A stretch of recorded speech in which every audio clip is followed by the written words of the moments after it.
작년에 태조 이방원이라는 신조어가 나왔죠. 주식시장에서 요즘 강세를 보이는 태양광, 조선, 2차 전지, 방산, 그리고 원자력을 말합니다. 전쟁에 따라 에너지 자립이 중요해진 만큼 수혜가 계속될 것으로 판단되는 주도주들인데요. 그중에서도 특히 태조 이방원의 방산이 또 뜨고 있습니다. 2022년 170억 달러, 약 21조 6천억 원이라는 역대 최대 실적을 올린 K방산. 지난 1년 동안 주식 하락장에서도 30%대의 상승률을 보여줬는데요. 2022년 코스피 지수는 25% 떨어진 데 비해 현대로템 36%, LIG 넥스원 34% 등 전반적으로 좋은 흐름을 보여줬는데요. 특히 한화에어로스페이스는 지난 1년간 53%의 상승률을 기록한 뒤 지금까지도 견조한 흐름 유지하면서 방산 대장주의 역할을 톡톡히 하고 있습니다. 그동안 방산주는 내수주였으나 지난달 폴란드 정부가 10조 규모의 한국산 무기 체계를 도입하기로 하면서 수출주로 거듭나고 있습니다. 게다가 지난 11일 대통령실이 국가안보실 내에 방산 수출팀을 신설하는 방안을 추진 중이라고 밝혔습니다. 반짝 실적에 머무르지 않게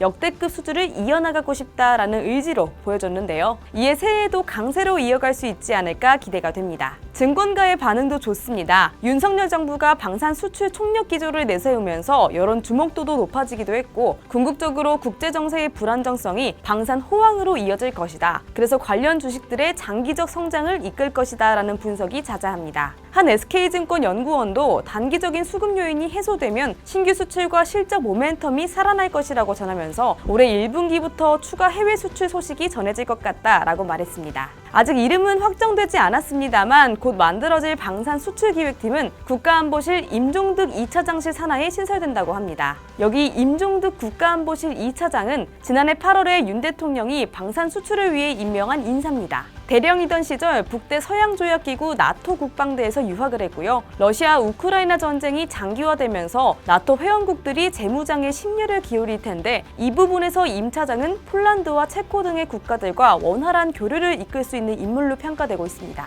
실제로 임 차장은 임명된 지 한 달 만인 지난해 9월 말 폴란드를 방문해 폴란드 부총리 겸 국방부 장관, 국가안보실장 미카 총사령관과 면담을 하고 방산 수출 계약 이행에 필요한 사항을 점검한 바 있습니다. 현재 대통령실은 이외에도 방산 수출팀을 이끌 인사들을 선발하기 위한 절차를 진행 중인 것으로 알려졌는데요. 윤 대통령은 방산 협력은 업체에 맡겨서 될 문제가 아니라면서 정부 차원에서 패키지 개념으로 일을 해야 한다고 말했을 만큼 이 방산 수출에 진심입니다. 올해부터 최초의 공대지 미사일 천검이 양산된다는 점도 호재인데요. 한화방산과 LIG 넥스원, 풍산 등이 이 천검 개발에 참여했습니다. 천검이 한국 방산의 신성장 동력이 될 것으로 기대가 되는데요. 한화방산을 인수한 한화에어로스페이스가 큰 수혜를 입을 것으로 예상됐습니다. 미중 군비 경쟁에 더해 러시아 우크라이나 전쟁이 길어지는 것도 방산주의 장기적인 상승세 전망에 힘을 싣는데요. 보통 이렇게 국제 정세가 불안정하면 코스피 시장에는 악재지만 방산주 같은 경우에는 일종의 해지 투자 역할을 할 수 있다고 보고 있습니다.